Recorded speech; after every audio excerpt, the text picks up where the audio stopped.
en tant que coach, souvent ce qu'on vend, c'est de l'intangible, c'est des transformations internes. Mais comment est-ce que ça va se mesurer spécifiquement dans la vie d'une personne, dans les résultats qu'elle va avoir? En fait, on n'en sait rien la plupart du temps.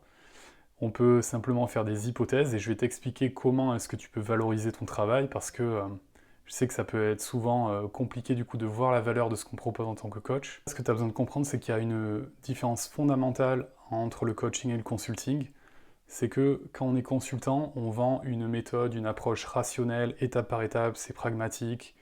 On peut voir si ça nous va.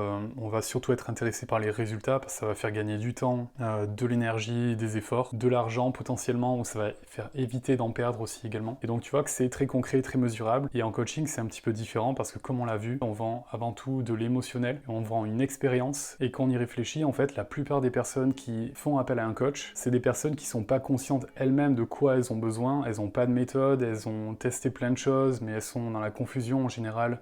C'est une problématique qui est un peu complexe, qu'elles se traînent depuis des mois, des années. Et le moment où elles décident de faire appel à un coach, c'est qu'elles sont à un niveau de conscience par rapport à leur problème qui est relativement élevé, et un niveau de douleur, d'urgence et de reconnaissance de ce problème qui font que elle est prête à faire appel à quelqu'un pour avoir une aide extérieure. Et donc la vraie différence, quand on est coach, on n'a pas besoin de vendre une méthode. Ce qu'on a envie de vendre, c'est de la confiance dans le fait qu'on va réussir à atteindre nos objectifs.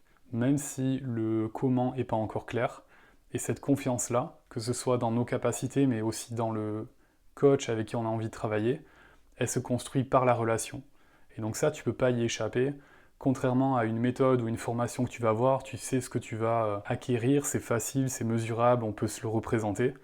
Pour de l'accompagnement du coaching, il y a besoin de bien plus de proximité, de confiance, comme je te l'ai dit. Et ça passe par le fait de créer des opportunités de construire cette relation avec tes clients potentiels.